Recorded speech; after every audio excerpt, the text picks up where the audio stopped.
on stage talking about network marketing. Every Thursday, he would lead 500 to 600 people at 9 o'clock in the morning and talk about an opportunity and a way to change where you could change your life and create leverage residual income. It took me a little while to understand the whole concept, a little hard-headed. I was a computer geek, and of course my Marine Corps background was not really fitting for the industry at the time. It took me a little bit to learn. He's been instrumental at that in my entire development process. He was the first one that I went to when I found a CEO. And of course, and I always talk about this. Have any of you have any of you ever been at one of my webinars or trainings? Okay, so a few of you. So I talk about the concept of sponsoring up and of looking for people that are better than you. And this was the first person that came to my mind because he is really a true mentor to me, and was really someone who I created a lot of my success based on his teachings. I'd like to share a couple of other people here I've asked to come up to share their experiences with Kevin. And first I'll turn over to Terry here because she was also brand new to the industry. In a short period of time, her and her husband, Foster Melmed, have been able to create some tremendous success, and we'll learn about that tomorrow. So can you please put your hands together for Terry Melmed? Thank you. I wouldn't be here if it wasn't for Kevin. Kevin changed my life. He's my mentor, and he was my rock. He kept me level, and those highs and those lows, he was so solid. And I was so afraid. I wouldn't talk to anybody. And Kevin said, "You have to read the books." And I said, "What books are you talking about, Kevin?" And he said, "You have to do personal development." And I said, "What does that have to do with network marketing?" And he said, "Terry, it has everything to do with network marketing." And he told me the books to read. And he changed my life. And I miss him. He was, for those of you that didn't get to know him, he changed so many of our lives. He touched us. And I got to spend the last wonderful week on the cruise with him. And my husband and I, we are here because of Kevin. We miss him. God bless him. I love it.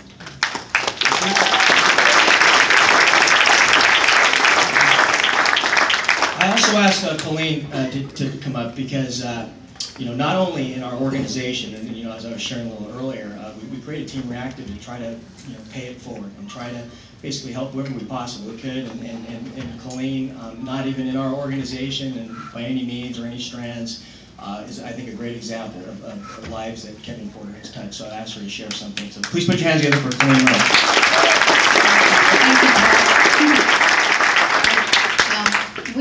I remember the first meeting we had in Orlando here, and I think it was a tiny, tiny little room. Sandy, Tito, you were there, and I think Arlene, you may have come, and Paul, I heard Paul and Kevin were coming. Well, I just thought they were the greatest anyway, so I was going to support them wherever they were. I know everybody in this room would go anywhere.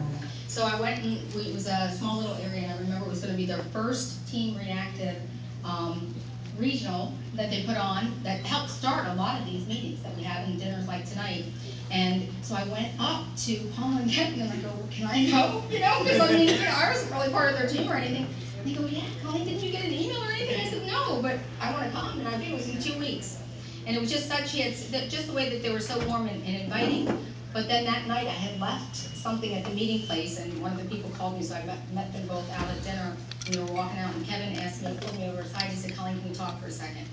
We shared something, a mutual loss that was very horrific for me at that time, and he shared with me, I wasn't feeling very strong or empowered as a leader whatsoever. I felt like it was a big failure as a person.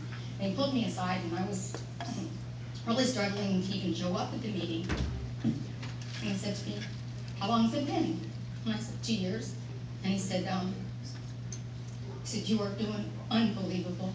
You are doing unbelievable." And he hugged me, and he said, "I don't know another woman that could even be out and do one thing that you're doing right now with the loss that you've experienced." He empowered me so much that night because I was beating myself up and because I didn't want to commit to too many meetings or anything because I didn't know if I could emotionally show up. So he made me feel like it didn't matter how I showed up, that I was okay.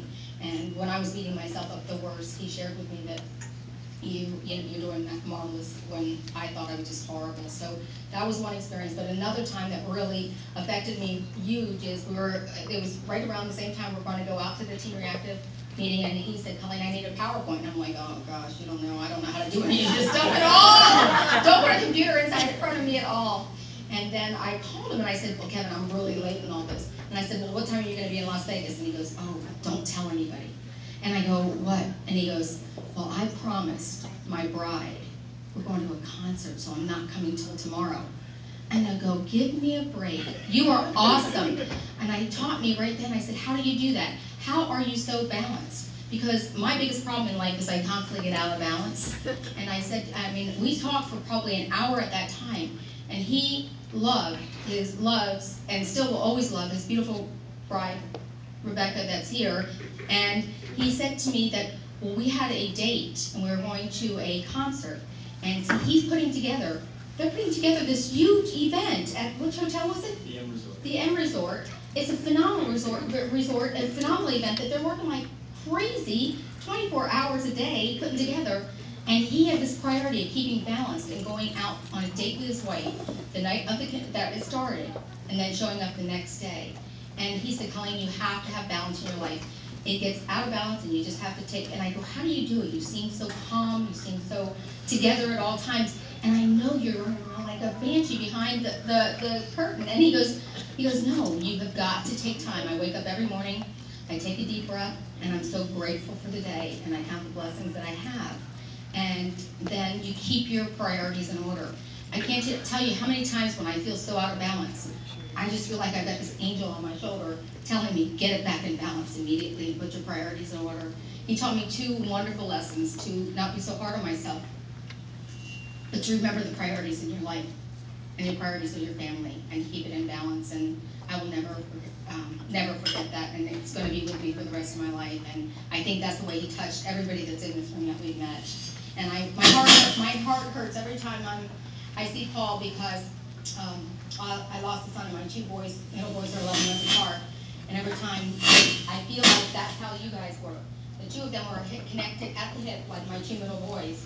And I know the pain that my son feels without his other hip. And so I just respect you for continuing on, and I know that Kevin would like that so much too, to have you continue on, and so we're excited to be part of it. Thank you.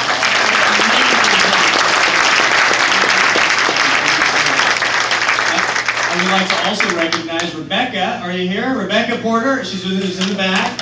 You can wave. Rebecca and her sister Gigi. Don't hide. You can wave. Where you at? Where do they go? In the bathroom?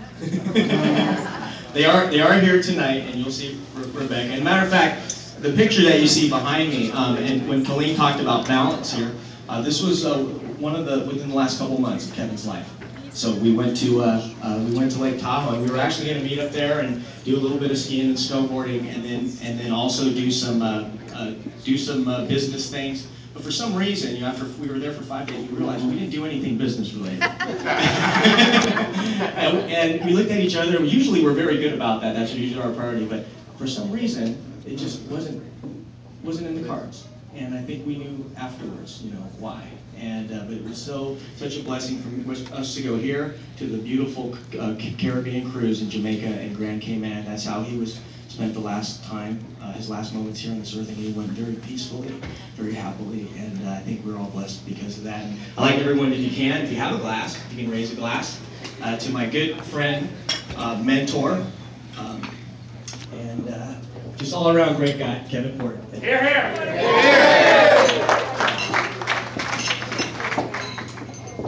And thank you everybody for coming tonight. The buses are going to start loading out there, so we'll go and start loading. Thank you again. We appreciate it. Thank you for coming.